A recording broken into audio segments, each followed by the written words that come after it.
hari ini tiba pada bagian ketiga kita. Sesudah satu bagian terpotong ketika saya harus ada di Kalimantan, ya. Nah, sekarang kita masuk kepada bagian yang ketiga, awas jangan salah melangkah. Dari tema besar kita, bagaimana seharusnya kita hidup benar dan bertanggung jawab. Hidup benar dan bertanggung jawab adalah perkara yang tidak sederhana, tetapi menjadi panggilan tiap orang percaya. Karena itu hidup kita adalah sebuah pertandingan yang harus kita menangkan, kompetisi yang sangat sulit. Membuat orang Kristen tidak bisa bermanjaria, membuat orang Kristen tidak bisa lagi mudah menyerah, tetapi bagaimana terus maju dan merangsek ke depan untuk mengalahkan musuh yang menghadang. Saudara-saudara, dalam diskusi Ayub ketika dia membela dirinya dari tuduhan kawan-kawannya, ya, tentang kesalahannya, bagaimana mungkin dia telah amat sangat berdosa sampai Tuhan menghukumnya, maka Ayub mengucapkan kalimat ini, bukankah Allah yang mengamat-amati jalanku dan menghitung segala langkahku? Kenapa engkau mengatakan bahwa aku salah di dalam diriku? Allah melihat aku, Allah menghitung langkahku. Kalimat Ayub ini menjadi satu bagian yang sangat penting di dalam statement of faith-nya orang percaya, bahwa kesadaran yang harus kita bangun bahwa Allah mengamat-amati, Allah melihat segala jalan kita, sehingga tidak ada ayunan langkah kita yang tidak dalam kendalinya, yang tidak dalam kontrolnya. Nah, karena itu saya pikir ini menjadi bagian perlu untuk yang kita perhatikan baik-baik, membangun kesadaran akan Allah yang selalu hadir di dalam setiap langkah kehidupan kita. Nah, jadi saudara-saudara, tidak ada langkah kita, tidak ada jalan kita yang Allah tidak ada di sana. Tidak ada yang dia tahu, semua dia tahu, semua dia amati, semua dicermati. Istilah mengamat-amati adalah memperhatikan detail demi detail, selangkah demi selangkah di dalam hidupku. Karena itu saya pikir perlu sekali untuk kita serius di dalam bertuhan, ya. Bagaimana kita memahami apa yang menjadi ketetapan kehendak Tuhan itu dalam kehidupan kita. Kita melihat bagaimana dunia menawarkan hal-hal yang luar biasa menariknya kepada kita. Dunia di masa kini, di era kita itu menganggap Tuhan itu adalah produk agama. Jadi sebagai produk agama sah-sah saja untuk Anda percaya, tapi tidak masalah kalau Anda tidak mau percaya, karena itu cuma produk agama. Celakanya memang agama memperlakukan Tuhan sebagai produk, sama seperti juga gereja, sehingga gereja kemudian menjual nama Tuhan demi sebuah keuntungan. Ini kan jadi ironi, sehingga nama Tuhan itu menjadi nama yang diobral, ikut dia dapat semuanya. Siapa yang nggak pengen semuanya? Maka kemudian manusia mengikut dia supaya dalam kerangka dapat semuanya tadi, bukan karena dia Tuhan, bukan karena kita harus menaklukkan diri kepada dia. Ironi, bukan? Nah, realita ini sangat menyedihkan, realita ini sangat menyakitkan, tapi itulah yang terjadi di dalam kehidupan masa kini, sehingga makin hari orang makin tidak suka dengan agama, termasuk kekristenan, ya. Yang kedua, sesama itu adalah komunitas terbatas. Alkitab berkata, kasihilah sesamamu manusia seperti dirimu sendiri, begitu ya. Sekarang tidak, itu komunitas terbatas, ada grup, ada kelompok, ada strata di dalam pergaulan itu, sehingga manusia itu terkotak-kotak, saudara. Terkotak-kotak karena agama, terkotak-kotak karena ekonomi, terkotak-kotak karena sosial, dan lain sebagainya. Realita hidup kita seperti itu, ya. Sehingga kita tidak terlalu merasa bertanggung jawab kalau ada orang lain susah. Mungkin kita agak terganggu kalau itu komunitas kita, tapi komunitas kita pun tidak serta-merta kita terjun dan jungkir balik di dalamnya. Problem lagi. Sehingga tawaran dunia kepada kita membawa kita untuk salah melangkah. Tinggal persoalannya adalah sejauh mana kita kuat bertahan supaya tetap berjalan di jalan yang Tuhan mau. Karena itulah kita memikirkan supaya kita berhati-hati dalam melangkah di kehidupan ini, ya. Dunia menawarkan nikmati semua yang kamu ingini, apapun itu, ya. Maka gaya hidup manusia masa kini kan individualistis, disebutnya materialistis, hedonis, egois, anarkis, semua hal-hal yang berbau kepada mau menang sendiri atau benar sendiri itu amat sangat kuat, dan itu realitanya. Nah, jadi saudara-saudara, kita ditawarkan untuk menikmati semua yang kita inginkan, sesuatu yang sangat mengerikan, tapi itulah kenyataannya. Hidup adalah tentang diri, ya. Mati hanya limitasi yang coba dikoreksi. Hidup ini tentang saya, all about you katanya ya.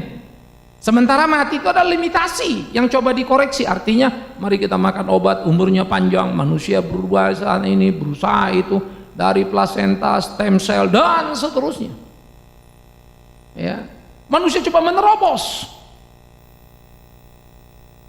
Sampai kalau supaya dia tidak puas nanti menciptakan kopi daripada dia, copyrightnya itu ya cloning gitu ya. Sehingga muncullah orang kedua sehingga dia tidak pernah mati dalam tanda petik. Ini menjadi usaha yang mengerikan dari manusia. Karena apa? Tidak bisa menerima hakikat bahwa Allah yang berkuasa atas hidup dan mati kita. Nah, jadi kita bisa melihat tawaran dunia ini begitu menarik karena menjadikan saudara dan saya jadi Tuhan. Menjadikan saudara dan saya segala-galanya di dunia ini. Menjadikan saudara dan saya akan mendapat apa saja yang kita inginkan. Ya. Saya selalu coba merenung kalau saya pergi Kalimantan lalu pulang begitu ya. Ada lompatan-lompatan yang memang kalau jujur dipikirkan sangat terasa. Ketika saya di Landak ya makan apa adanya kita makan. Kita istilahnya nggak bisa suruh pilih menu kan gitu. Kalaupun kita mau pergi sedikit ke kota makan di restoran juga sangat terbatas jumlahnya itemnya yang kita mau makan. Begitu ke Pontianak sudah berubah saudara. Nginep 1 malam di Pontianak, ya tidur di hotel, ada AC-nya, udah begitu ya. Nah, di Landak saya di sekolah kita tidak ada AC bukan karena tidak bisa beli. Itu prinsip yang saya kembangkan. Tidak boleh ada satu kamar pun termasuk kamar saya ada AC-nya. Sama dengan guru, sama dengan anak-anak, itu prinsipnya. Ya. Nah, jadi sudah berubah nih dari Landak ke Pontianak, jalan 3,5 jam. 3 jam, 3,5 jam sampai udah berubah, petanya udah berbeda. Ya, yang dilihat berbeda. Ya, lahan kita 15 hektar, luas sekali. Tapi kalau 2-3 hari ya sudah bosan juga kan itu lagi yang dilihat ya. Sak muter-muternya ya balik itu lagi kan nggak berubah tiap hari dia. Ya. Sehingga rasanya banyak sekali yang saya kerjakan dengan segera habis. Lalu mau ngapain lagi kayak orang kebingungan gitu. Ya. Kemarin kita tanam pohon 300 pohon begitu ya. Gerakin semua anak-anak, ratusan anak. Saya hitung-hitung ya cuma 3 jam selesai semuanya. Pohon, nanam rumput, motong, pindah ini, pindah itu. Waduh, saking banyaknya anak-anak. Efektivitasnya tinggi. Nah, saudara-saudara, ini menjadi bagian yang patut untuk kita pikirkan. Udah berubah nih. Jadi saya mengalami satu perubahan rasa nih. Besoknya nginep 1 malam balik ke Jakarta. Waduh, makin berubah lagi. Ya. Rasanya itu kalau saya di sana itu ngelihat anak-anak pengennya tinggal. Sampai Jakarta pengennya bikin rencana ke sana, tinggal enggak. Udah jadi lain. Daya tariknya itu beda. Saya coba mau jujur. Sampai mati pun saya akan tetap bolak-balik. Tetapi saya mau jujur betapa 3 titik ini saja yang saya jalanin ini memberikan nilai yang berbeda banget. Ya. Saudara contoh saja, kita makan sabu-sabu gitu ya. Ya di Landak cari sabu-sabu yang ada busa-busa ya. Sabu-sabu kagak ada di sana, nggak dapet.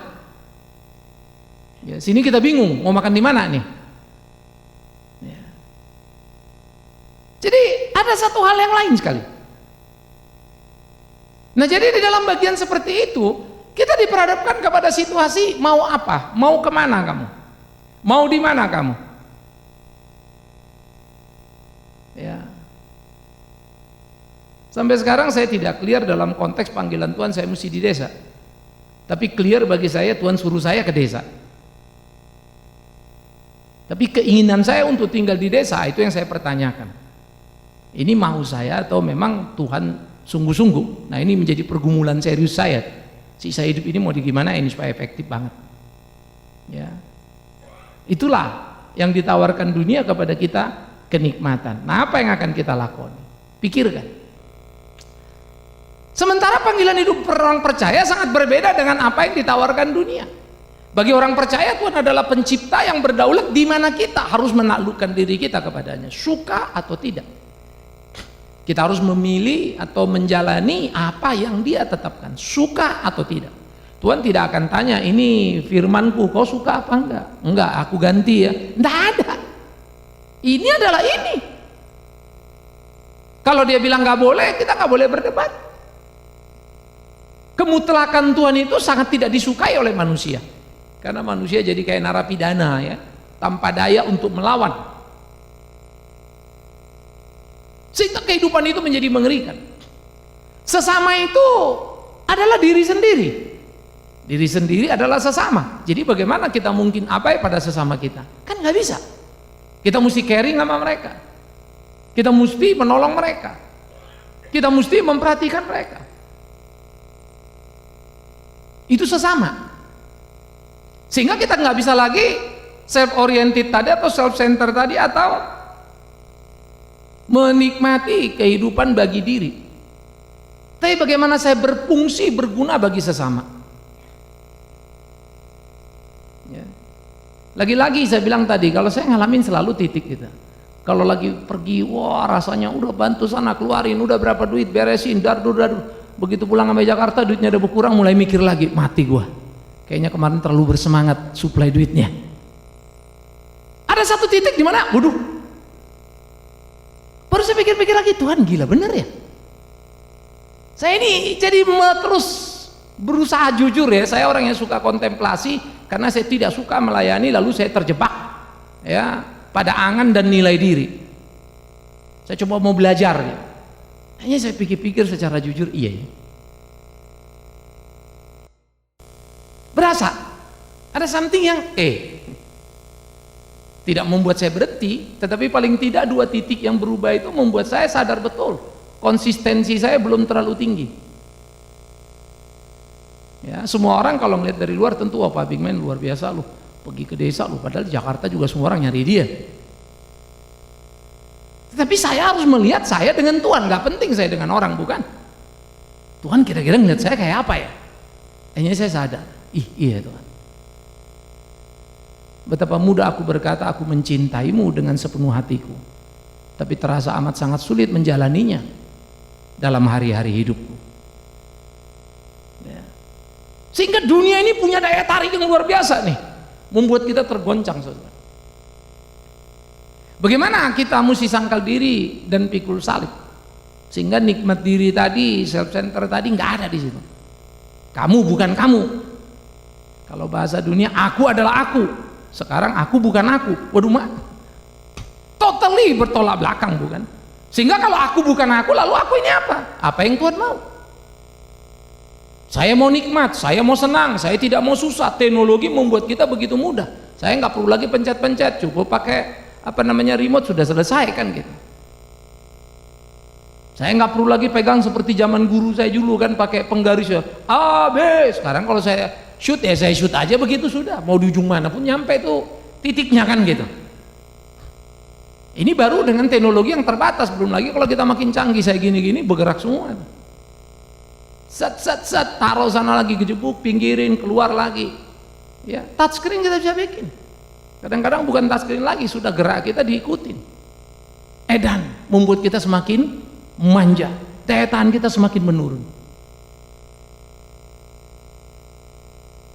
Kalau istri kita jalan dari rumah kelupaan, paling kita bilang, lu cepetan jalan. Kalau handphone pasti kita balik. Kalau istri paling kita telepon, cepetan jalan, nyusul aja naik taksi.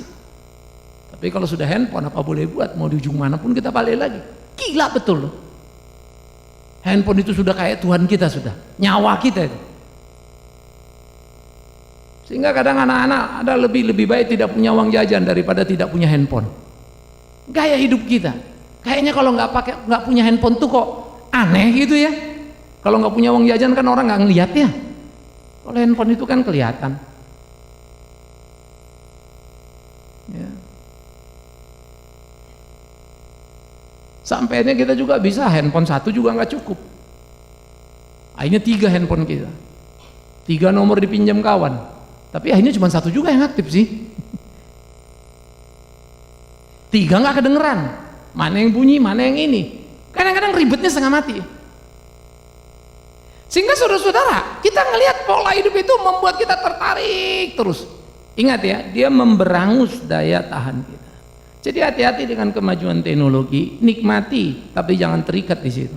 Celakanya menikmati pasti kita terikat di situ, itulah repotnya. Maka sangkal diri pikul salib ini nggak cocok sama zaman kita sekarang. Ya, ini produk kagak laku punya istilahnya. Udah apkir nih, kadaluarsa, expired date sudah. Gak boleh ada dalam hidup ini. Tapi itu yang Tuhan mau. Ini kayak apa hidup itu? Maka kita diperhadapkan lagi yang seperti saya bilang tadi, nggak enak betul. Maka bagi kekristenan itu, hidup adalah Kristus dan mati adalah keuntungan. Padahal tadi itu hidup adalah saya dan mati adalah limitasi yang coba saya utak-atik untuk bisa saya lewati. Sehingga manusia mempunyai usaha tadi kan, dari placenta baby katanya datang lagi, stem cell datang lagi, ada segala macam deh itu. Coba berusaha bisa hidup lebih lama lagi. Ya. Nggak puas tadi yang saya bilang, kita cloning diri kita sehingga kita nggak ada, tapi ada kopi kita yang hidup terus, copyrightnya ada gitu ya. Edan gitu. Manusia ini makin kacau balau. Sehingga apa yang dikatakan oleh Alkitab itu bertolak belakang dengan apa yang ditawarkan dunia. Maka ketika Paulus menggambarkan kesukaan dan tawaran dunia itu, saya bilang di zaman dia sudah melihat itu 2000 tahun yang lampau. Hari ini kita akan bilang totally, ya, itu adalah true and perfect. Gak ada meleset dikit pun. Memang itulah manusia. Dan kemana? Dan terus akan begitu. Kita akan terus makin menggila, seturut dengan kemajuan yang luar biasa. Ini menjadi satu tantangan yang tidak sederhana, yang harus kita pikirkan dengan sungguh-sungguh. Bagaimana kita menghadapi sebuah kesulitan demi kesulitan.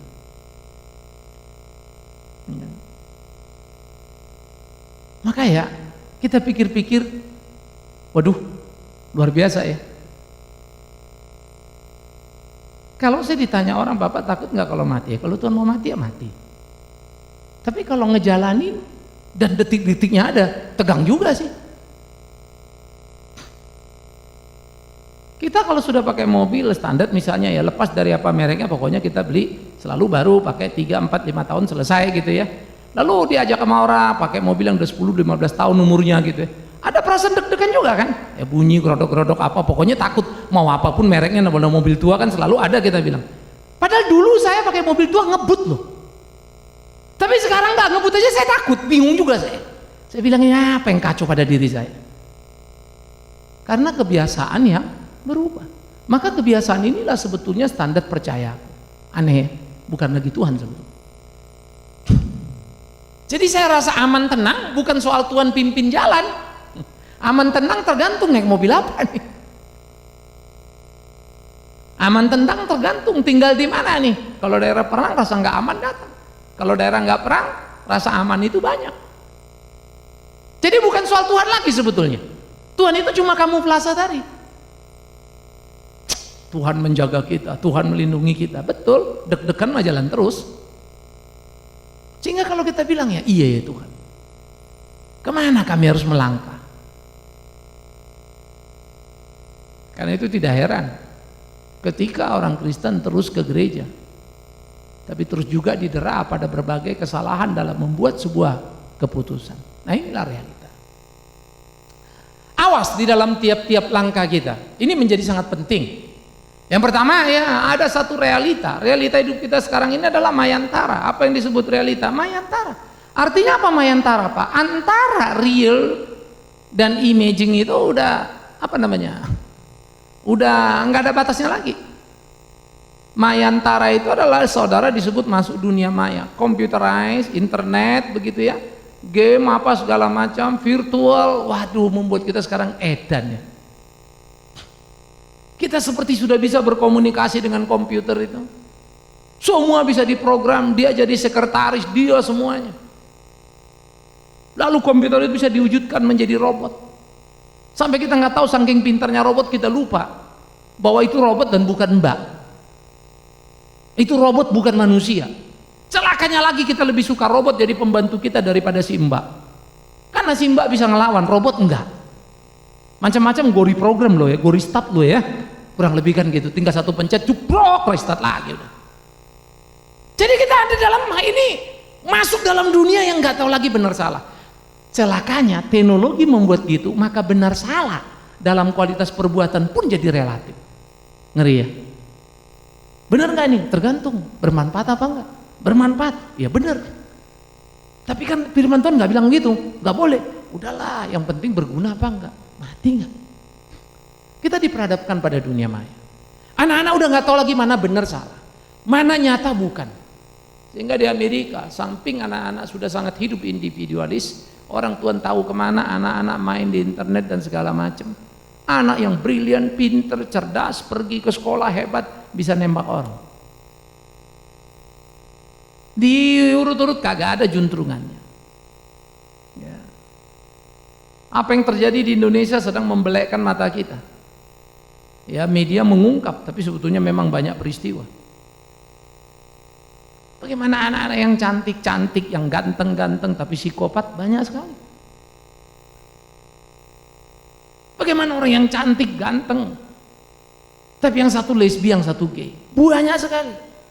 Yuk kalau ngeliat penampilannya nggak apa namanya, nggak tahu aja. Sampai ini sebetulnya mana nih? Sebetulnya di mana ini? Maka ada orang bilang transseksual dan juga transgender. Transseksual itu lebih kepada penggantian kelaminnya yang berbeda. Transgender itu kepada perasaan dengan hakikat yang sama. Kadang-kadang kita bilang ya, sampai linglung. Kalau saudara menjelajah hidup ini, saya kira nggak ada waktunya kita ribut di dalam gereja. Kerjakan ya. Kita berangkat ke Mis dari sini Jumat ulang tahun sekolah, malam acara kebersamaan. Ya. Sabtu sore terus saya sudah mesti bikin pembinaan. Minggu pagi plus sore lagi. Ya. Senin istri saya, malamnya kita nonton bareng sama anak-anak. Bedah film, apa dan gimana. Saya ngajak anak-anak kemarin nonton lagi. Ya. Film yang udah lama sebetulnya, Three Idiots itu. Tapi saya mau anak-anak belajar. Ini film, tapi sangat menginspirasi. Hidup itu bukan tentang kamu jadi orang top, memiliki dunia. Tapi hidup itu tentang bagaimana kamu berguna, berbagi untuk banyak orang. Waduh, itu kagum saya. Ya. Selasa pagi sesi terakhir untuk anak-anak. Kita berangkat Pontianak. Selasa malam kumpul alumni di Pontianak. Nggak ada persiapan terlalu spesifik karena kumpul apa? Saya baru pikir ya sudah Selasa pakai 39 anak. Akhirnya sekarang sudah masuk agenda saya. Tiap Senin Rabu kalau berangkat Juni kan Rabu, Kamis, Jumat, Sabtu. Minggu, Senin, Selasa malam di Pontianak ketemu alumni, Rabu pagi baru pulang.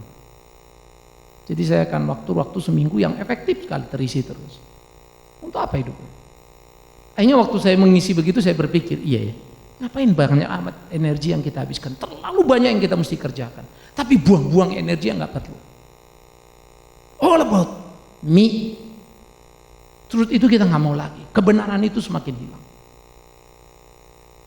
Maka waktu melihat efektivitas dalam lain itu baru sadar, ada loh banyak yang mesti dikerjakan. Ada loh banyak yang mesti digarap. Ya. Saya kali ini pulang lebih puas dari sebelumnya karena mulai terbentuk pola. Ya, nanti Juni sudah lebih panjang lagi. Lalu saya mulai membayangkan satu sekarang di Kalimantan, besok di Papua kita bikin hal yang sama. Hidup berguna. Nah ini harus menjadi pemikiran kita saudara, bagaimana menjalani semuanya.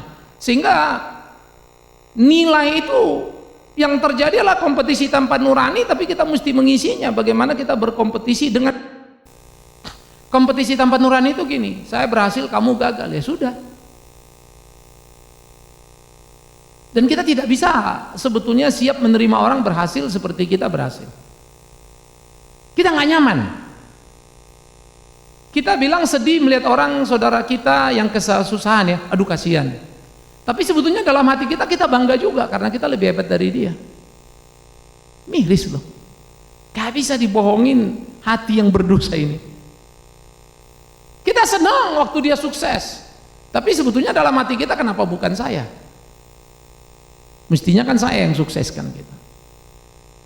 Sehingga saudara-saudara yang kekasih di dalam bagian-bagian seperti ini, kehidupan kita itu menjadi satu kehidupan yang kacau balau, kehidupan yang sangat-sangat tidak mempunyai nurani, sehingga kita selalu berpikir apa atau bagaimana kita diuntungkan dalam kehidupan ini. Nah, itulah yang kita cari. Kita tidak peduli dengan sesama kita. Nah, kita patut tanya diri, di posisi mana sebetulnya kita. Ya. Semua orang kalau mau mulai kerja pertama untuk Tuhan, enggak lah. Kita mau cari status baru. Maka anak-anak kalau dia masih kuliah, rajin sekali dia berdoa. Begitu dia sudah kerja, malas dia doa. Karena berjuang untuk karirnya. Mudah sekali untuk melihat perubahan. Tapi tetap bertuhan, tetap berusaha ikut ini, ikut itu. Tapi jawabannya sederhana, sibuk, gak sempet, nanti diusahakan. Tapi selalu kita bilang, oh saya cinta Tuhan. Padahal realitanya gak begitu tuh. Kita hanya akan memberi waktu sisa kita. Dan kita mau itu dihargai. Kita marah kalau waktu kita yang kita beri tidak dinilai orang lain. Padahal kita lupa sebetulnya waktu kita untuk Tuhan kita, bukan untuk diri kita. Ayo berjuangan. Gak sederhana. Saya bolak-balik ceramah bagian-bagian begini. Tapi saya pun terus belajar, gak pernah selesai. Dan saya rasa kadang-kadang, aduh fail lagi. Ya. Gaya hidup kita tadi self-center seperti yang kita bilang tadi. Ini gapnya. Satu ditarik kemari, satu mesti ke sini. Keluarga itu ikatan, tapi minus kasih. Ya dia adik saya, dia kakak saya karena hubungan darah. Tapi without love. Love itu adalah bagi yang menguntungkan saya. Gila ya. Kalau nggak menguntungkan, nggak ada urusannya. Itu sebab tidak heran kalau kemudian kakak adik, saudara, keluarga banyak yang ribut. Orang tua meninggal, warisan jadi rebutan, kekacauan terjadi. Selalu tidak bisa melihat siapa yang perlu disupport, siapa yang perlu ini. Semua mengambil bagian dan merasa benar pada dirinya dan keluarga pun buyar. Warisan itu menjadi material, bukan lagi spiritual. Tiap kita juga berpikir, gimana mewariskan pada anak supaya mereka punya ini, punya itu. Ya. Kita tidak berpikir lagi tentang spiritual. Saya mengajar anak-anak saya prinsip hidup. Ya, saya mau mereka betul-betul. Tapi waktu saya lihat juga hidup ya, waduh, betapa beratnya anak-anak sekarang kalau suruh beli rumah sendiri. Dulu prinsip saya cari sendiri, keringat sendiri. Tapi lama-lama lihat, buset, kapan nyampenya tuh? Ketika kita bicara rata-rata ya,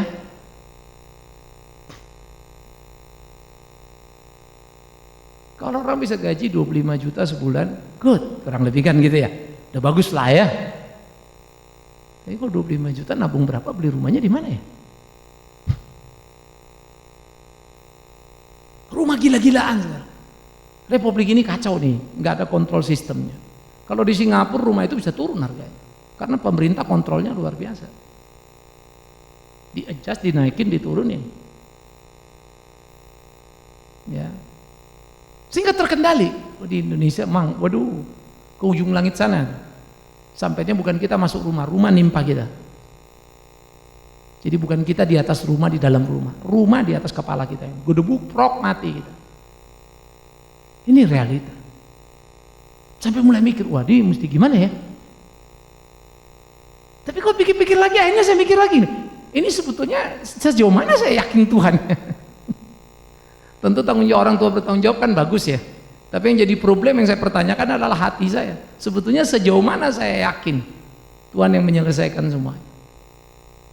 Atau saya yang mesti bekerja lalu minta pertolongan Tuhan supaya mengadakan apa yang menurut saya memang harus ada. Ini cilaka ya. Sampai jadi ini mau Tuhan apa mauku itu makin sulit saudara. Maka kita perlu kejujuran. Ya. Ini yang harus hati-hati. Jadi gap dalam kehidupan itu semakin lebar antara kita dan dunia itu. Kita di dalam dunia tapi tidak sama dengan dunia. Kita di dalam dunia yang gelap tapi harus jadi terang dunia. Ya nggak enak amat itu Alkitab. Kompetisinya sangat luar biasa.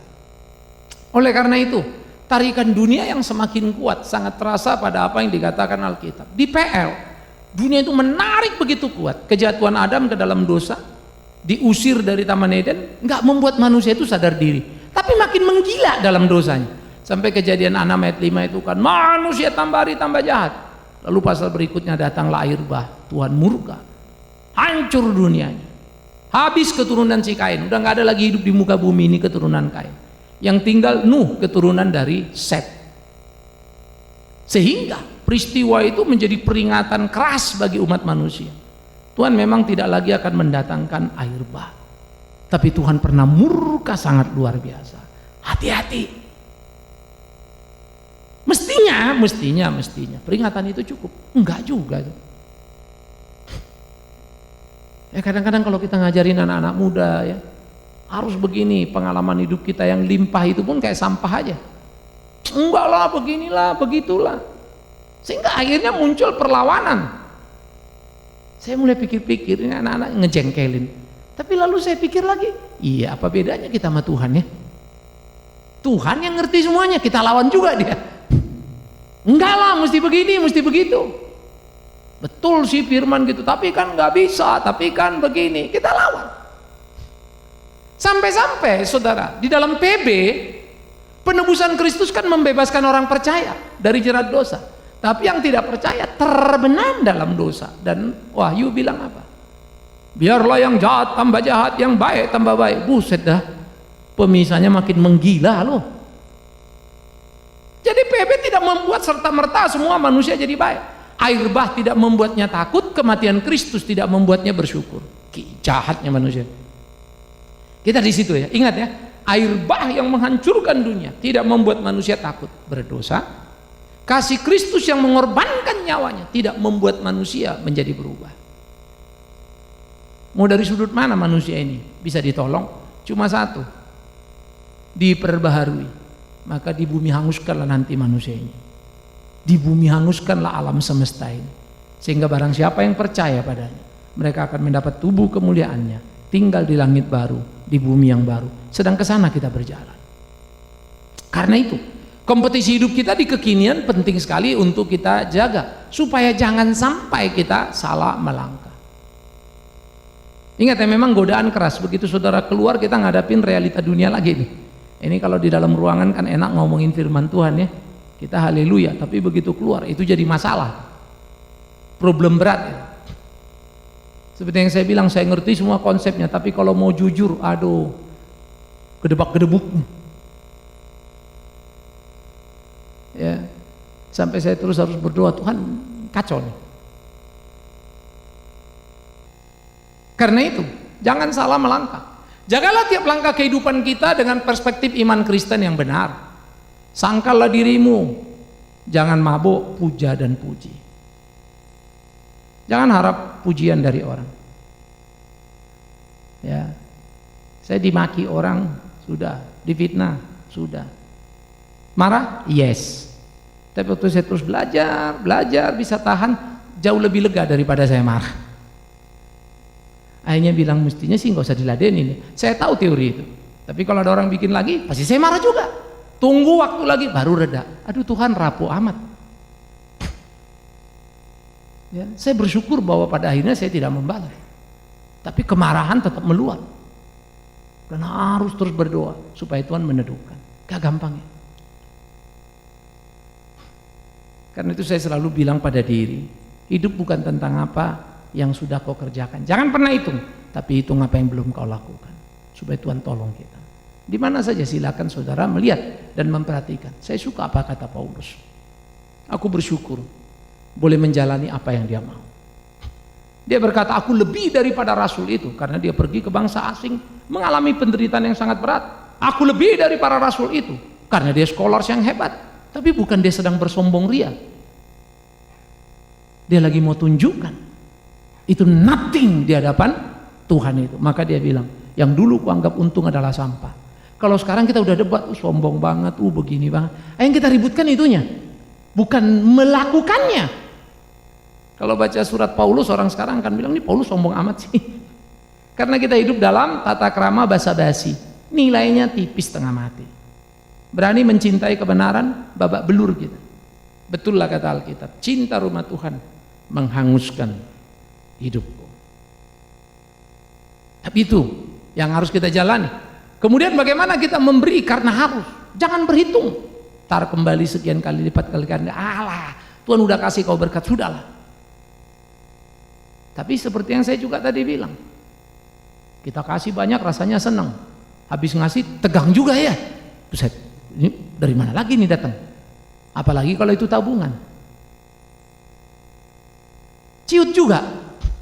Karena itu belajar dan belajar dan belajar supaya kita terus bisa menjalaninya. Mari kita melayani dengan hati, bukan kegiatan gerejawi. Kegiatan gerejawi yang sering bikin kita ribut. Tapi kalau kita melayani dengan hati, orang hargai syukur gak ya sudah. Salah dikoreksi ya seneng. Benar gak diperhatikan tak mengapa. Hadiah datang dari Tuhan kok. Betul gak sih? Kan itu selalu kalimat kita kan? Hadiah datang dari Tuhan, tapi ternyata kita juga nuntut hadiah itu kok. Ya. Karena itulah berbuah, bukan sekedar berkisah. Ada jangan terlalu banyak bicara lah, hidupmu orang lihat buahnya apa. Ya. Maka hidup kita ini pertandingan. Keluarga kita itu jadi apa? Satu korban syukur yang kita bawa sama Tuhan. Kehidupan keluarga kayak. Kehidupan sungguh-sungguh itu seperti apa? Bagaimana? Semua mesti kita gumuli. Oleh karena itulah pentingnya kita menjaga seluruh kehidupan kita supaya kita jangan salah dalam melangkah. Biar ini menjadi bagian kesadaran kita, saudara, membangun hidup Kristen yang sungguh, membangun hidup Kristen yang benar. Ingat ya, nggak sederhana. Saya jatuh bangun sampai sekarang. Jadi Anda pun tidak perlu gelisah ketika berkata, aduh susah amat Pak. No, memang susah. Tapi kalau kau gelisah, aduh kadang aku benar salah, itu harus. Jangan takut terhadap realita itu. Ya. Nah, bagaimana supaya kita tidak ada jatuhnya tapi bangunnya terus kan gitu kan? Nah, itulah hidup kita, itulah kompetisi kita. Supaya gitu gimana ya? Awas, jangan salah melangkah. Jalan kita ini kayak dari batu satu ke batu satu kayak di kali, saudara ya. Salah nginjek batu aja yang miring begitu, ya liwatlah kita. Cari yang agak pipih atasnya. Kalau yang lurus gini saudara injak, ya siap-siap aja. Gedebuk-bruk jatuh. Lalu saudara bilang, gila ini jalannya. Bukan, lu yang gila, jalannya dari kemarin juga begitu. Cuma sih itu udah lurus masih gini. Habis kalau pipi muter Pak, ya nggak apa-apa. Supaya aman apa? Rada muter. Terus nyambung. Nggak bisa sekedar lurus, ini hidup. Perjalanan di kali itu keren banget ya, satu batu aja, lihat kiri lihat kanan. Ya karena saya biasa masuk ke daerah ini daerah itu. Aduh, saya pernah satu kali waktu kita mau lihat tanah lokasi kita di Kalimantan, ambles kaki saya, sendalnya ketinggalan di dalam. Udah nggak tahu lagi di mana. Akhirnya saya keluar, Pak sendalnya mana? Kagak tahu tadi di mana tuh sendal jatuhnya. Ngebluk, bok, rupanya rawa. Hampir sebegini. Waduh, ciut nyali kita kan. Nyeot begitu tuh kan ketutup lagi. Mau lihat juga udah, aduh, posisi udah mesti diselamatkan dulu kan. Saya bilang, gila ya rawanya. Sebetulnya bukan rawanya gila. Saya gila udah tahu rawa kalau dari situ. Kalau rawa kan memang dari dulu di situ ya. Dia nggak pakai otak ya. Emang rawa pakai mikir. Aku ada di sebelah sini atau sebelah situ. Kan enggak. Yang dikasih mikir kan kita. Di situ ada rawa. Jangan lewat situ. Baru anak-anak bilang, Pak hati-hati. Saya ketawa juga. Udah gue kena sendal udah hilang lalu baru bilang hati-hati gitu. Dari tadi kayak kasih tahu mesti lewat mana. Tapi pikir-pikir lagi, saya sendiri yang sok tahu. Mereka udah muter, saya lempeng, saya pikir jago nih ya. Taunya bego. Dan dia muter bener karena dia lama. Memang orang di sana ya ngerti kan. Kita ini yang main, kenapa mesti jauh-jauh begitu? Mau tunjukkan kita lebih hebat, lebih cepat. Emang cepat tenggelam ya. Oke, saya stop sampai di sini supaya ada ruang kita untuk berdiskusi bagaimana hidup melangkah supaya jangan sampai salah dalam melangkah. Silakan kalau ada yang mau bertanya, kita mulai.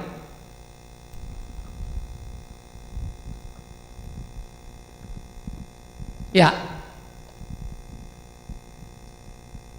Oke, Pak Freddy. Ya Pak, berkaitan dengan khotbah Bapak hari ini. Gini, supaya semua orang juga tahu ya kita biasakan nanya nama saya ini pertanyaannya apa, supaya yang lain-lain belajar, oh itu si Anu. Oh iya, nama saya Freddy. Ya. Enggak usah bilang masih single ya. Oh. Karena nggak ada yang mau ya. Ya lanjut. Ya Pak.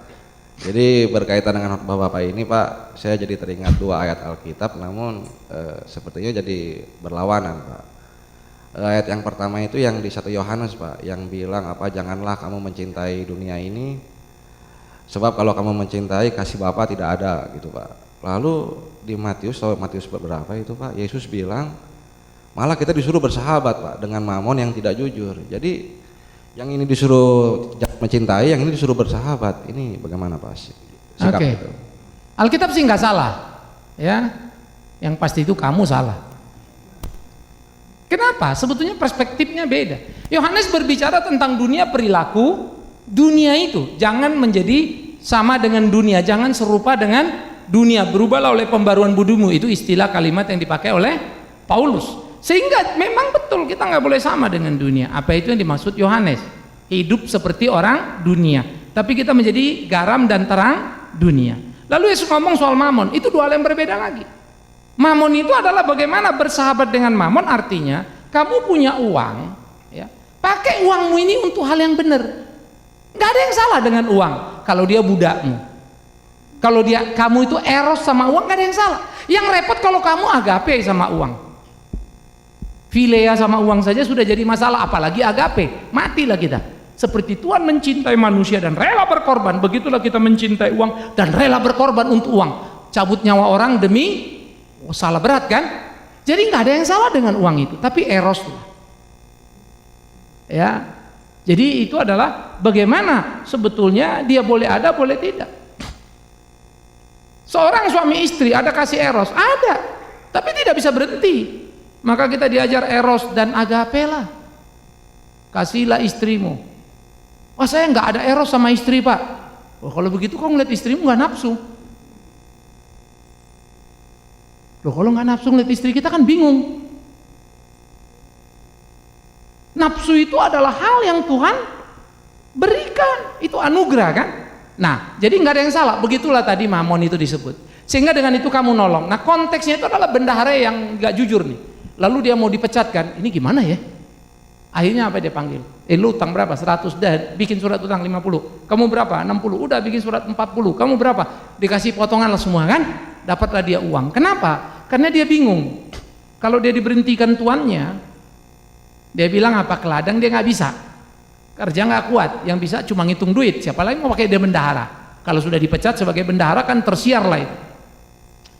Diselamatkannya lah dirinya dengan cerdik. Mumpung masih bisa ngatur surat utang. Pak, boleh nggak kita tiru dia? Enggak, Tuhan bicara memuji kecerdikannya, menolong dirinya. Maka dia bilang seringkali anak terang itu bego-bego. Artinya apa? Anak terang mestinya tahu waktu saya punya uang, supaya saya dalam tanda petik selamat, saya pakai uang ini untuk yang baik-baik gitu loh. Makanya kalau punya uang, lakukanlah yang Tuhan perintahkan. Tolonglah orang yang susah dengan uangmu ini. Jangan uangmu ini malah menjadi tuanmu. Itu maksudnya bersahabat. Kelolalah, pakailah. Nggak ada yang salah. Ya. Jadi itu yang saya bilang tadi, sudah semestinya kita tolong orang dan jangan hitung-hitungan. Tapi tadi kita juga suka ketakutan ya. Kalau ntar cukup, kalau enggak gimana dong? Betul ya? Nah, jadi yang di dalam Lukas itu adalah kritik sebetulnya terhadap orang Kristen yang seringkali dalam hidupnya itu naif. Ya. Seakan-akan uang itu uang duniawi. Tuhan nggak sedang ajar itu. Maka dia bilang, manusia hidup bukan hanya dari apa? Roti kan? Tapi dari apa? Tapi kan nggak ada dibilang manusia hidup nggak perlu roti, nggak ada ya. Bukan hanya dari perlu, tapi bukan itu satu-satunya. Jelas ya? Nah, jadi itu 2 hal yang justru sangat penting untuk kita pahami. Kalau dunia kita bersahabat dengan dunia, pasti kita akan mencintai mamon itu dengan cinta apa tadi? Agape. Tapi karena kita tidak sama dengan dunia, kita mencintai mamon itu dengan cinta apa? Eros. Carilah uang, tapi halal, karena dia cuma eros kok. Jangan kau cari uang sampai kau halalkan segala cara. Itu namanya sudah mengagapekan. Saya suka istilah Yunani menempatkan itu secara luar biasa. Cinta yang sama, kualifikasi yang beda. Keren ya. Makanya barang siapa suami hanya eros pada istrinya, suami gila ya. Karena itu barang siapa istri berusaha mati-matian pergi ke salon dijahit sana sini begitu ya, tiap hari ke obras supaya suaminya mencintai dia, saya akan bilang you wrong. Karena kau melatih suamimu cinta eros. Milikilah cinta agape, sehingga ketika istri tunduk pada suaminya bukan karena dia takluk dalam konteks tak berdaya, tapi respect yang tinggi. Ketika suami mengasihi istrinya bukan cerminan sebuah lemah, tapi kekuatan yang paling hebat. Wih, keren ya. Kita mesti belajar ke sana terus, menikmati hidup itu. Apalagi makin lanjut usia kita ya, kita mesti merekonstruksi gaya hidup kita, kebergantungan pada pasangan kita ya, sehingga kebersamaan indah. Ada lagi? Ya.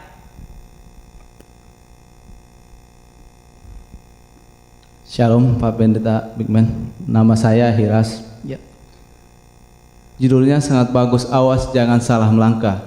Tapi pada realita kehidupan kita kadang tahu itu salah, tapi kita melakukannya, bahkan melawan hati nurani kita. Dan habis itu kita berkata, ya Tuhan ampunilah. Yang menjadi pertanyaan, apakah ini menandakan bahwa lemahnya iman seseorang, atau ini merupakan sifat dasar manusia yang harus dilawan? Dan yang kedua, apakah pengampunan kita itu Tuhan terima? Cuman itu aja Pak. Oke, good. Yang pertama, kita tahu salah lalu kita langgar. Salah.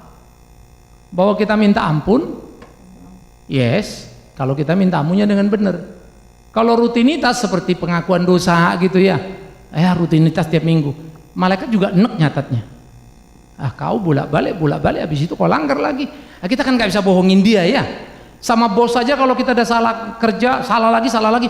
Pak, maaf Pak, saya nggak bermaksud. Bosnya bilang apa? Kamu sorry ya, tiap kali salah bikin gitu. Tapi sebulan nggak ada perubahan kamu. Setahun juga sama. Sorry, saya pecat kamu. Nah, jadi kita bisa ngelihat pemahaman pertama adalah tahu mana benar salah. Itu paham di sini dah. Lalu mencintai yang benar, membenci yang salah. Di sini dah. Hati kita bilang. Lalu mengeksekusi. Ini nggak mau, itu salah. Tapi kamu rugi loh, nggak mengapa. Saya mau benar. Masa iya Tuhan nggak tolong saya? Itu iman. Jadi dieksekusi lah itu dalam hidup ini. Karena itu, tapi bagaimana kau mau beriman pada apa yang nggak kau pahami? Kan nggak mungkin ya. Makanya belajar Alkitab. Ini ada seminar nih. Tapi bagaimana kau mau mencintai kalau tidak pernah menjaganya? Maka belajarlah melakukan dan dengar jeritan nurani itu. Itu mencintai. Kalau bilang enggak, ya mau dengerin gitu loh. Ya, sesekali lawanlah. Begitu bisa kamu lawan baru kaget. Bisa loh dilawan. Ya. Nah, ini yang harus kita perhatikan. Apakah itu sifat dasar manusia? Kita nggak bisa bilang sifat dasar manusia. Itulah manusia yang berdosa. Hakikat keberdosaan sudah merusak totally manusia. Penebusan Kristus mengembalikan kepada pikiran ciptaan baru dan semuanya pulih perfect baru kalau saya hidup seperti apa yang dia suruh. Jangan gini lagi, jangan gitu lagi. Bisa nggak kita langgar? Bisa, karena kita bukan robot. Ada nggak konsekuensinya? Jelas. Kalau saya minta ampun dosa, Tuhan ampuni nggak? Kalau sungguh. Tapi jangan lupa, pengampunan doa yang sungguh mudah melihatnya. Hidupnya pasti berubah. Orang yang sering minta ampun dosa, hidupnya nggak berubah, itu udah basa-basi.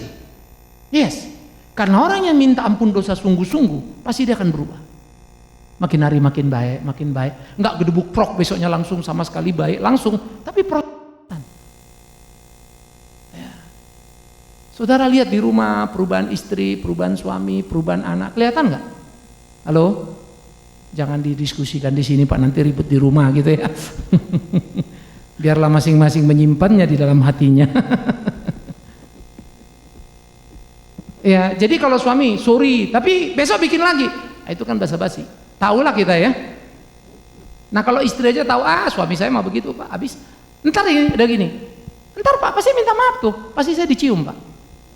Sorry darling, waduh Mak. Sampai ada orang bilang kalau suami terlalu bilang sorry darling, hati-hati, banyak salahnya itu. Waduh kacau juga kita ya.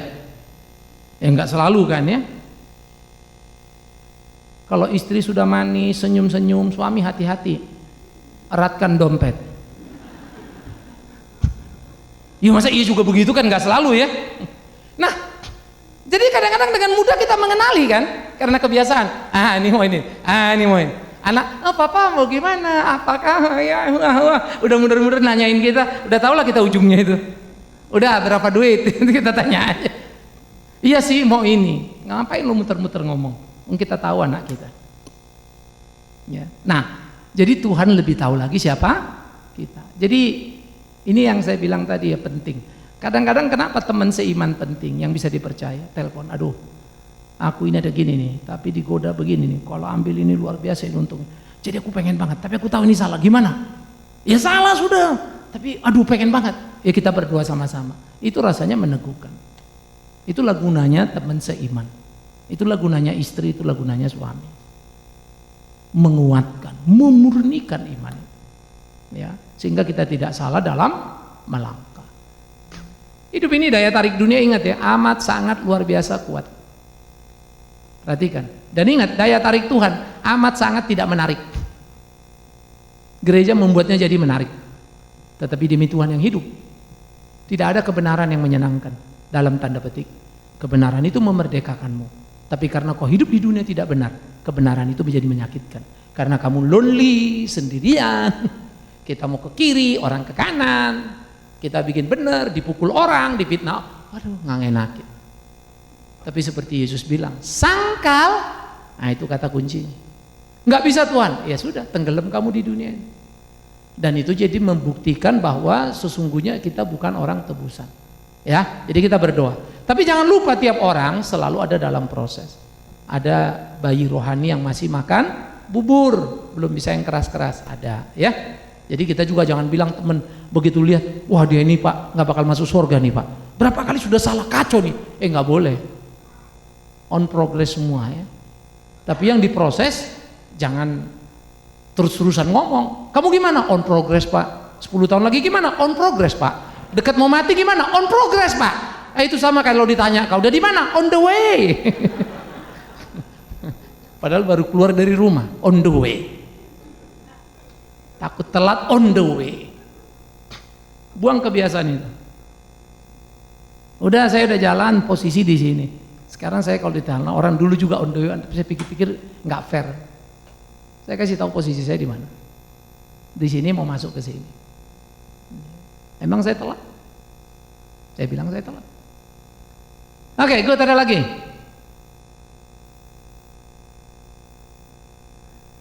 Kelihatannya kalian sudah benar semua langkahnya ya. Puji Tuhan lah. Sehingga nggak ada persoalan, nggak ada pergumulan kan. Mari. Yang wanita-wanita, kami adalah wanita bahagia telah memilih suami yang tepat, Pak.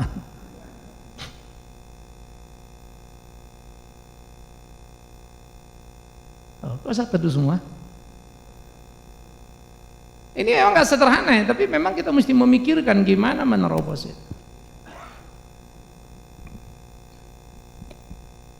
Karena nggak ada bertanya, saya bertanya Pak. Nggak boleh, nanya-nanya aja, jangan karena nggak ada. Nama saya Oscar. Ini awas jangan salah memilih. Salah melangkah. Sorry. Ini di dalam kehidupan keluarga, khususnya ini saya mau ngangkatnya dari yang mau menikah. Kebetulan dalam keluarga saya yang pertama dan yang paling terakhir itu memilih untuk yang tidak seiman, sekalipun kita sudah ingatkan terus menerus, tapi dia udah melangkah. Nah, saya mengamanati dan menganalisa melihat hal itu banyak terjadi. Saya ambil contoh yang di dalam keluarga, tapi saya lihat banyak. Nah, seringkali keluarga hanya menyalahkan dan tidak ada solusi, tidak ada penyelesaian, dan kebanyakan terjadi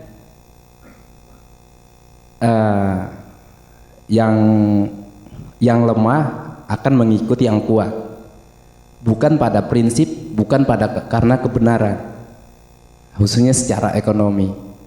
Dan saya lihat gereja pun nggak pernah melihat hal itu untuk menyampaikan kebenaran yang murni, karena menurut saya harusnya kondisi seperti ini harus penanganan secara khusus, artinya menyampaikan kebenaran itu dengan sungguh-sungguh. Menurut Pak Bigmet, kita sebagai orang Kristen, khususnya orang yang sudah percaya kepada Tuhan, cara-cara dan solusi apa yang kita bisa sampaikan khususnya di dalam gereja? Terima kasih. Pertama harus kita akui ya, orang tua mempunyai investasi besar pada kesalahan anak. Nggak ada anak itu lahir gedebuk plok langsung gede. Proses. Kita mendidik, kita mengajar dia. Karena itu Alkitab bilang, ajarkanlah kepada anakmu ulang berulang kali, akulah Tuhan Allahmu, dan seterusnya. Kepada anakmu itu 0 sampai 5 tahun. Terus menerus. Sehingga bagi orang Israel itu studi pertama adalah keimanan di dalam rumah, bukan sekolah. Sekarang kita semua orang tua lari dari tanggung jawab. Buru-buru taruh anak umur 2 tahun, 1 tahun pun sudah les ini, 2 tahun les itu. Ya, lama-lama samping banyaknya dia les, ahli dia ngeles. Apa-apa ngeles kan gitu ya. Nah ini rawan sekali. Jadi nggak ada waktu anak itu belajar keimanan. Kita sudah kejebak. Tapi orang tua juga take it for granted seringkali gampang. Dari kecil kita umpan anak ini, kalau sudah mau nangis, mau ribut, kasih aja iPad atau kasih HP kita. Udah dia main game diam. Sebetulnya kita sedang menawarkan racun pada dia. Nah kemudian dia bertumbuh dan besar. Lalet juga kita ngasih nilai. Nah, dia kebaktian, ikut remaja atau pemuda atau sekolah minggu. Tapi tidak ada nilai prinsip yang disampaikan. Semua etika umum. Maka semua kegiatan itu tidak memberi makna. Karena jangan lupa, orang lahir Kristen, besar di gereja, akhirnya jadi penjahat, enggak kurang jumlahnya. Karena menyampaikan kebenaran harus dengan hati benar baru powerful. Karena kebenaran itu harus ada modelnya. Nah, yang anak-anak lihat terbalik, hanya kecewa. Percumalah begini dan begitu. Nah, kemudian anak ini besar lalu menikah, salah pilih.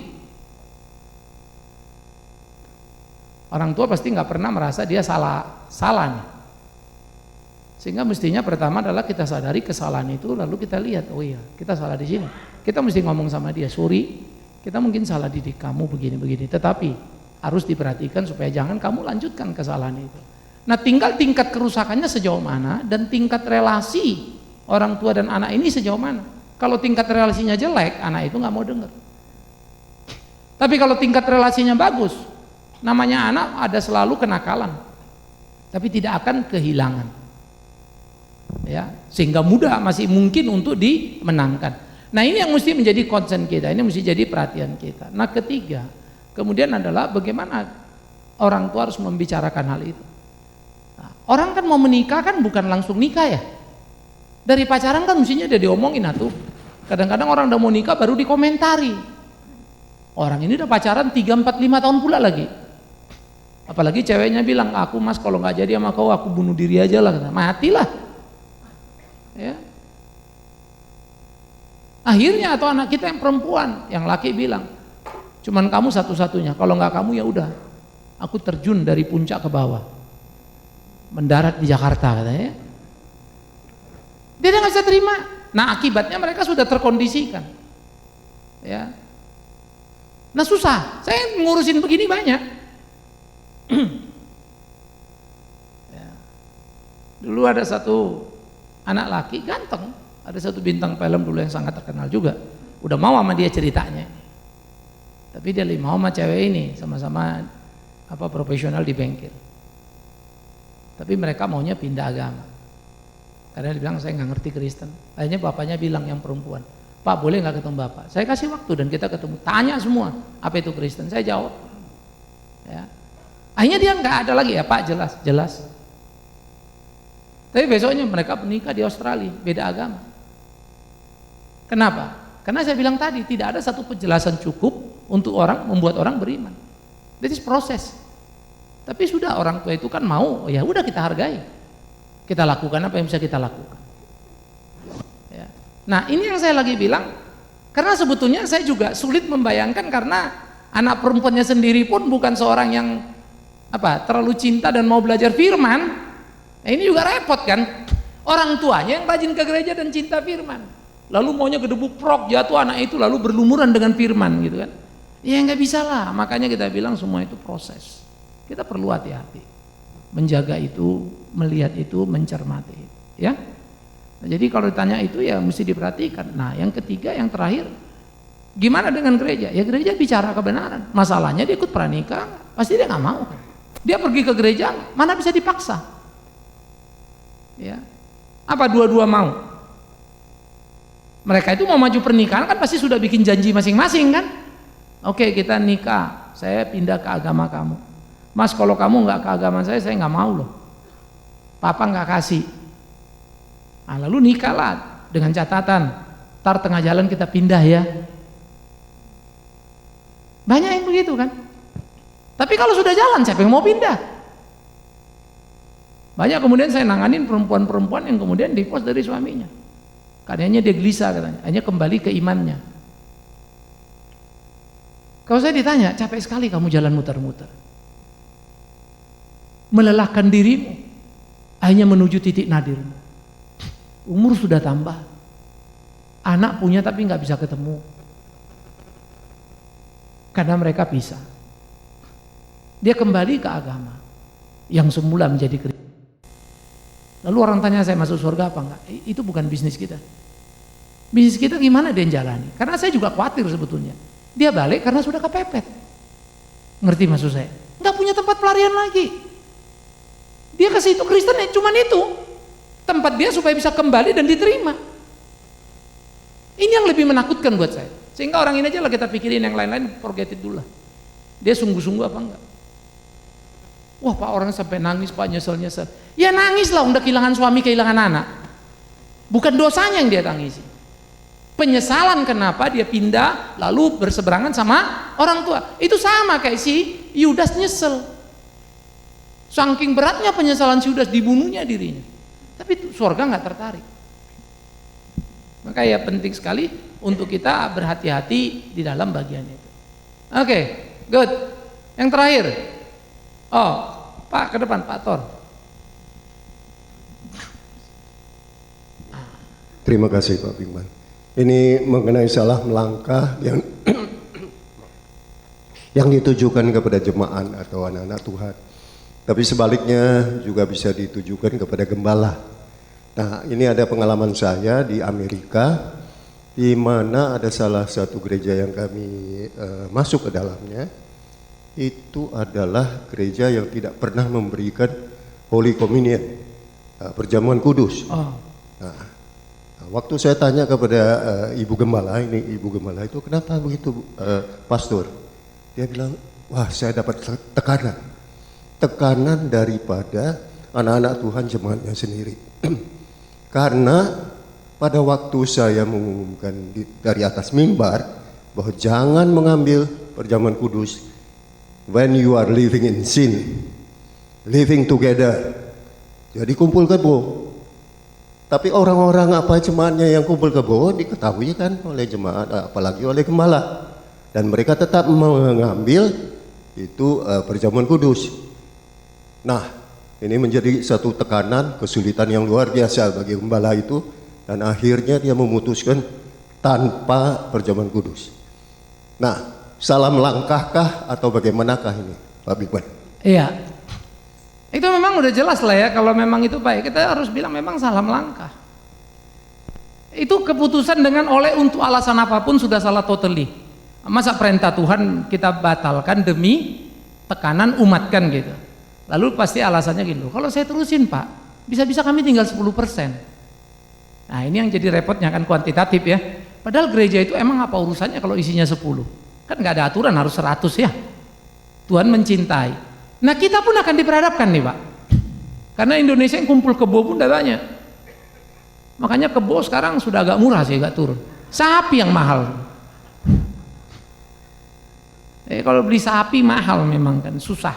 Karena belum ada yang kumpul sapi.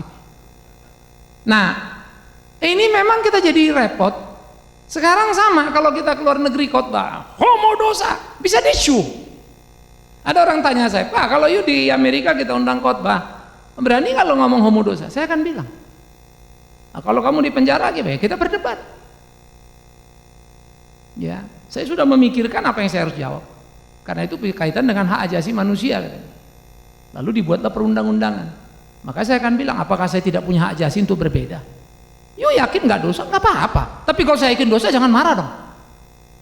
Harusnya kan begitu. Ya. Tetapi memang bisa dibayangkan, berat. Nah ini memang ya, makanya gereja kita ini pun sebetulnya terus sedikit demi sedikit belajar, makanya tidak penting kamu berapa kaya. Ya. Tidak ada yang bisa ngatur gereja. Gereja ini milik Tuhan, tidak juga saya. Yang kedua, nggak ada di sini kalau kau kasih 10 perak kembali 1000 perak. Ya. Tuhan berkati apa? Itu urusan Tuhan sama kau lain. Mana kita tahu? Kita nggak akan mengobrol-ngobrol hal yang nggak ada. Nggak ada orang sakit di sini pasti sembuh. Bisa sembuh? Bisa. Siapa bilang nggak? Orang mati saja bisa hidup. Tapi kita memohon pada Tuhan kesembuhan. Tapi saya nggak berani memastikan. Itu dua hal yang berbeda ya. Nah, sehingga waktu prinsip-prinsip ini kita ajarkan saja pun sudah terasa susah. Karena jadi selektif memang apa ya? Akhirnya orang yang ini ya mesti betul-betul mau belajar dan terus lihat memang. Nah, itu yang saya bisa bayangkan terjadi. Tapi itu tekanan, Pak. Tapi ada juga gembala dengan sadar sesat, Pak. Loh, kalau kita ngelihat seperti kasus yang di Singapura misalnya ya. Ini Pak Gembala kan yang bikin cross culture. Ya, Kong Hee itu kan kalau dalam kasusnya yang sudah dipenjara, istrinya bikin cross culture. Nari itu di Hollywood, ampun. Ya. Padahal gereja ini cukup kaya. Tapi nggak tahu kenapa membeli baju Ibu Gembala susah. Akhirnya tinggal bikini yang dipakai. Saya juga nggak ngerti. Karena saya pikir waktu itu kalau diminta sumbangannya kita nyumbang lah ya beli baju ya. Nah lalu tampil lah, masuk di YouTube di mana-mana. Alasannya cross culture. Uang deh, jadi pakai untuk itu. Di Hollywood kalau kita dengan sengaja mau ngeset melambungkan diri kita kan, pakai tim dance ini, tim, waduh itu kan mahal-mahalnya setengah mati supaya kelas kita naik. Waduh itu gila itu, puluhan miliar ludes. Orang hitungannya US semua. YouTube-nya jalan sana sini, tapi tetap aja nggak nyampe. Karena talentnya terlalu standar. Sehingga apa yang disebut cross culture itu omong kosong besar, ngabisin uang gereja nggak benar. Baru jemaatnya ngebelakangan. Ini kan memang gembalanya udah sesat duluan ya. Jemaatnya ikut tersesat. Cuma memang yang paling parah. Tapi ini jemaat kalau saya bilang gembala yang begini masih hebat lah ya. Dia berhasil menyesatkan domba-dombanya. Yang repot yang tadi Bapak cerita itu. Dia disesatkan oleh dombanya. Itu memang rada berat banget gitu. Bisa pikir, gila ya, apes amat nih gitu. Masa sampai disesatkan domba?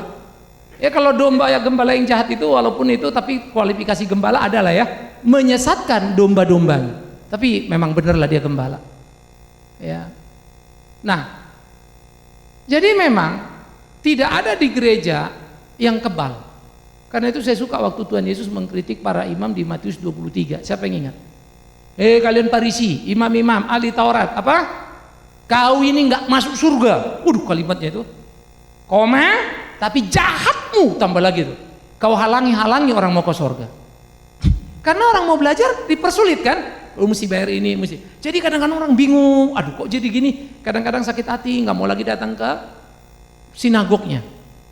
Dimintain uang. Janda miskin diabaikan, yang kaya-kaya dikasih kelas pertama dan utama. Jadi kalimat Tuhan Yesus, kau nggak masuk surga. Tapi jahatmu kau tutup pula pintu surga itu. Jadi memang ya saya guyon, tapi ada benarnya. Banyak dipanggil, sedikit dipilih. Lebih banyak gembala yang ke neraka daripada jemaatnya. Saya serius loh. Karena kalau saya ngeliat kalimat Yesus itu, yang percaya di atas kayu salib itu siapa? Penjahat. Yang bilang sungguh ini anak Allah siapa? Kepala tentara. Bajingan semua itu kan ya. Yang bilang salibkan dia siapa? Imam, resmilah. Loh, yang rapat itu siapa? Pakai doa dulu loh itu. Kita berdoa, mari rapat. Keputusan diambil, haleluya, kita doa. Salibkan dia. Gila nggak tuh? Mereka yakin betul Yesus penyesat dan disalibkan. Mereka pengaruhi Pilatus yang coba benar. Yang bikin Pilatus jadi salah itu siapa? Imam. Awas kau, mesti kau salibkan dia. Kalau enggak, aku lapor kau nanti ke kaisar, karena memang pada waktu itu Pilatus dalam posisi politis pernah berseberangan dan ribut dengan para imam karena menumpahkan darah binatang haram di depan bait suci. Jadi kalau kita ngeliat di dalam hal itu mengejutkan ya. Lalu kita bicara misalnya, siapa yang ingat kasusnya Raja Ahab dan Yosafat yang mau merebut Aram? Hah? Ingat nggak mau ngelawan Raja Aram? Yang 400 nabi bernubuat, majulah. Satu Mika bernubuat, jangan maju, hancur kau. Majulah kau, hancur kau pulang. Marah raja sama Mika ya. Makanya Mika itu sering dimarahin. Sampai sekarang kita bangun Mika juga dimarahin. Berat bebannya gitu. 400 lawan 1. Edan. Jadi kalau kita ngeliat ya pembanding dari PL sampai ke PB. Ngeri. Nah karena itu memang apa yang Pak Tor bilang tadi itu realita kita. Dan kita harus jaga-jaga semua. Ya. Supaya jangan sampai kita juga meleset. Karena bagaimanapun godaan dunia ini amat sangat luar biasa. Saya kira pendeta tadi kalau bilang ekonomis ya habis itu mungkin dia nggak tahu lagi mau pelayanan di mana. Ya sudahlah. Ya di sini cukup oke. Ya, lalu dia bilang habis jemaatnya mau begitu. Kita bingung. Sebetulnya siapa menggembalakan siapa ada linglung tuh kita. Ya betul dong ya. Secara teoritis dia gembala. Tapi praktis sebetulnya secara de facto yang jadi gembala siapa? Jemaat yang gembalain dia. Paling enggak orang-orang yang kuat lah. Saya akan close dengan satu di Belanda kejadian juga, Pak. Pendeta khotbah. Gila tuh pendeta. Dia bilang saudara-saudara kita orang Kristen harus bicara benar dan jujur. Tidak boleh ada yang dibohong-bohongi. Karena itu saya mau jujur di hadapan jemaat. Ini adalah pasangan saya. Dia tunjuk laki. Wah, kalau tuh jemaat kan. Gilanya Pak, pecah dua gerejanya. Ada yang terima, ada yang enggak. Pecah dua loh. Cuma yang bikin saya linglung itu kalimat pendetanya itu. Kita orang Kristen harus bicara benar. Tidak boleh bohong. Keren juga ya. Ini loh pasanganku yang gedeng juga. Memang sih dia benar jujur, tapi yang disebut itu yang nggak jujur. Nah itu juga pendeta yang kemarin masuk TV itu kan. Saya tidak mau bersembunyi, saya harus jujur. Saya akan menikah dengan dia. Oh, istrimu, saya akan ceraikan. Loh, karena saya tidak mau berbohong. Buset. Gila ya. Memang menakutkan. Sekarang orang merasa, makanya saya bilang tadi dunia ini kebenaran itu menjadi sangat relatif. Kejujurannya dia bangga ngelanggar firman Tuhan. Dia enteng-enteng aja. Kita berdoa ya. Maka saya harap nanti dengan ada diskusi kita juga tadi merangsang kita semua untuk belajar hidup benar. Jatuh bangun, udah pasti. Ya, tapi kalau jatuh berserulah pada Tuhan dan jangan lupa sharinglah pada teman supaya dia bisa meneguhkan, menguatkan. Hanya saran saya, pilih-pilihlah teman.